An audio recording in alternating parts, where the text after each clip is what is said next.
Pinagpapaliwanag ni Justice Secretary Laila De Lima si Technology Resource Center Director General Dennis Cunanan kaugnay ng pagkakasalungat ng kanyang testimonya sa affidavit ng pork barrel scam whistleblower na si Ben-Hur Luy.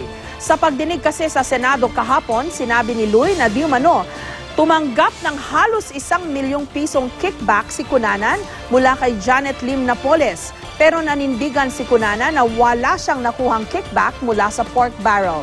May report si Lia Manialac del Castillo.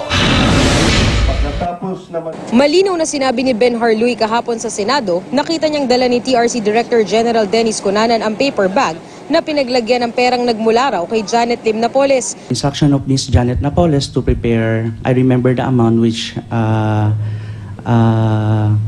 tiningnan ko sa aking records ng financial, the amount is which is 960,000.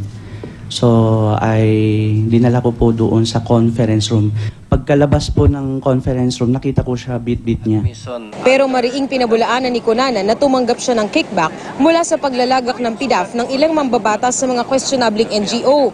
Anong nangyari dun sa pera na sinasabi ni Ben-Hur Luy na naibigay daw dapat sa inyo, pero kinorse dun sa isang representative? Hindi mo natanggap yon? Your Honor, hindi po. Mismong si Justice Secretary Laila De Lima, umaming unang beses lang niya narinig ang di umunay pagbitbit ni Cunanan sa paper bag na may lamang pera mula kay Napoles. Baka hindi mo alam yun, ngayon mo lang siguro narinig yun. Yung nakita niya paglabas. So, yun na nga duda ko, ngayon mo lang din narinig. Yes, pagbalik na lang sa opisina. Hindi tuloy maiwasan ng ilang senador na questionin ang kredibilidad ni Cunanan bilang testigo sa pork barrel scam. Ang hindi ko maintindihan dito, bakit pinalampas ng DOJ yan? Parehong dumaan sa pag-aaral at pag-usuri nila yung affidavit ni Ben-Hur Luy at ni Cunanan. Bakit hindi nila nakita na may ganyang inconsistency?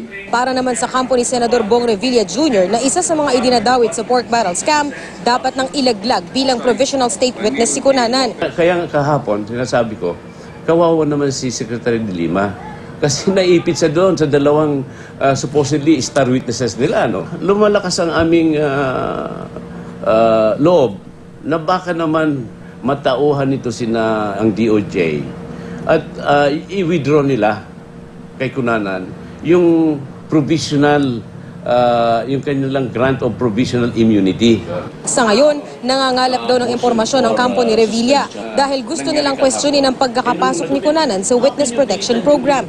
Pinagpapaliwanag na raw ng Department of Justice si Cunanan kaugnay ng hindi pagkakatugma ng kanyang pahayag sa mga salaysay ni Ben-Hur Luy. We are actually giving him a chance to explain himself or to rectify himself dyan sa bagay na yan. Will he continue to profess such innocence when it comes to the issue of whether or not tumanggap siya ng kickback? Sana magsabi ng totoo dyan sa bagay na yan. Kasi sa tingin namin, nagsasabi siya ng totoo doon sa nalalaman niya tungkol sa scam. Hindi naman sinagot ni De Lima ang tanong kung nagdududa sila sa mga salaysay ni Cunanan. Pero isa ang malinaw, nananatili raw credible para sa kanila si Ben-Hur Luy. Ben-Hur Luy has not given us reasons or indications to doubt his credibility and so far, no? His credibility and the credibility of his story about the whole PDAF scam.